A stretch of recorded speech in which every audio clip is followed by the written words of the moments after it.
Chinese opera, with one of its most distinctive variants of Beijing opera, had long been defined by the act of cross-dressing that was ubiquitous in its performances. This practice appeared in the 8th century and peaked during the Qing dynasty. Distinct character types were developed in the zenith of Chinese opera during the Yuan dynasty, such as Sheung, a young male protagonist role, and Dan, a female role, with cross-dressing being prevalent among all genders, though female performers were more emphasized at the time.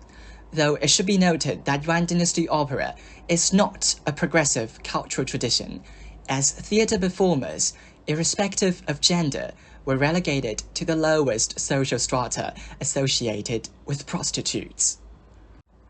During the Ming dynasty, Chinese opera began to be suppressed in supposed accordance with Confucianism, which emphasized a strict gender binary, as the first Ming emperor sought to eradicate all alien and barbaric cultural influence from the Mongol-led Yuan dynasty in China, with a strict separation of male and female performers being imposed, making cross-dressing Chinese opera strictly necessary.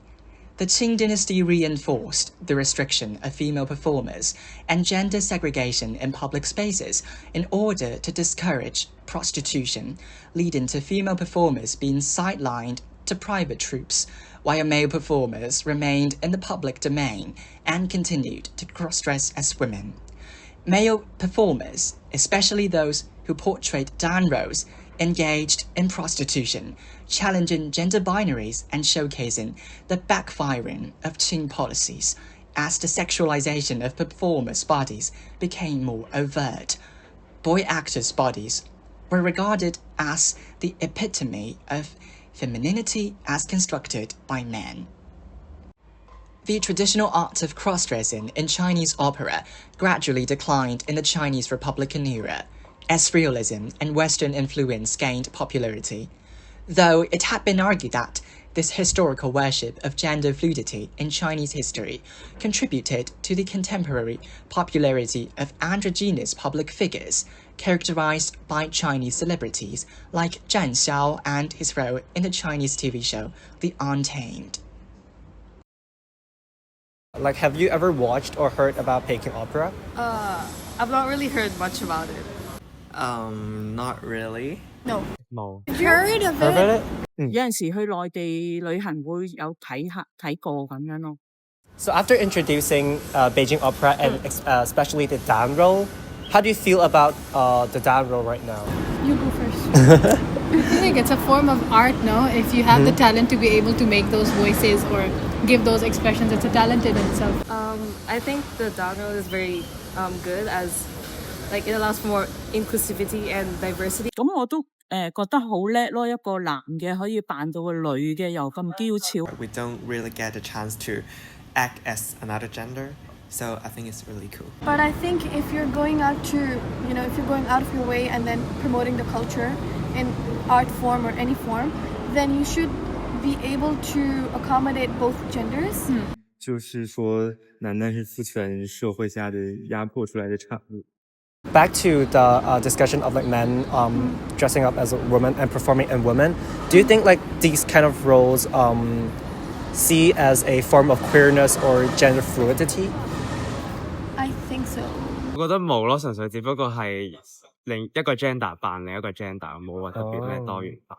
It's pretty interesting how gender inequality used to be seen more as a taboo, and queerness was seen as more okay, and now it's more flipped. Kind of culture, so you cannot just relate the whole culture to the queer thing, but it is really innovative and inspiring. Let's say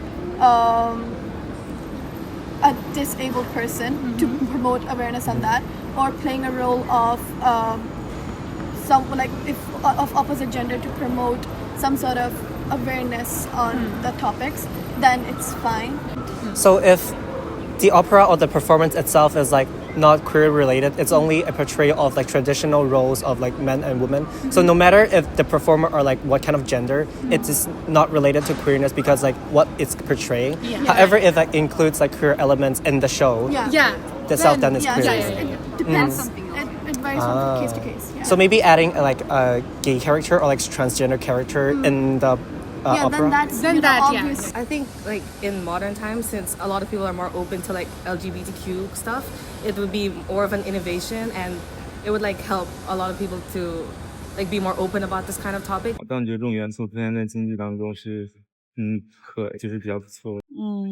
都冇乜唔好事啊，我覺得 OK。 So I think it's important that we preserve that, but it would not be a violation to create something new that is similar to this concept. Do you think young people are more interested in the queer elements of Beijing opera? Why or why not? I say that really depends, but I think that it is definitely a factor that could make youth more interested in Chinese opera. 都算係一種挑戰。Not specifically yes or no, because if they are interested in the culture itself, then they would be interested to, like, it's really personal. We really appreciate the versatility of the actor. The fact that there is some queer sort of element to it makes it a bit more attractive to the modern view. Lastly, how impactful do you think Beijing opera is or was for queer individuals? As in, was Beijing opera a platform for expression, or is it more like a media to gain exposure for queer communities? I do feel like it would have empowered some queer individuals back then, as they could see people stepping outside of their gender roles, I guess. But I do think that, well, personally, I do not think that it was brought up in that sense, and its roots come from gender inequality. So I would say that for the general public, maybe not to focusing on the queer element. 正面可能鼓勵多啲人唔使驚，即係怕醜。 In terms of like patriotic Chinese, it's probably not as like welcomed or good. Like a It difference. depends on the moral of the story itself. So, like you said earlier, Chinese opera, they asked the male actors to perform like a female because they did not have the culture of allowing the women to perform, right? But that's not because they're showing gay or LGBTQ kind of content, but so that doesn't count as queerness, I think. But if their actual storyline is to promote this topic now in this modern era where they want to like raise awareness on this, then the story or the moral of the story is itself queerness. Yeah.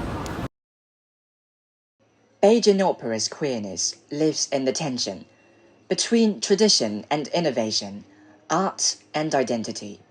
For some, the danro is just performance. For others, it's a quiet rebellion. But its power lies in the question it forces us to ask. Can a century-old art form hold space for modern queer expression? The answer, like opera itself, isn't simple. What's clear? Beijing opera is underappreciated, and its queer potential untapped. Whether it's preserved as history or reimagined as progress, one thing remains. Art thrives when it dares to reflect the full spectrum of who we are.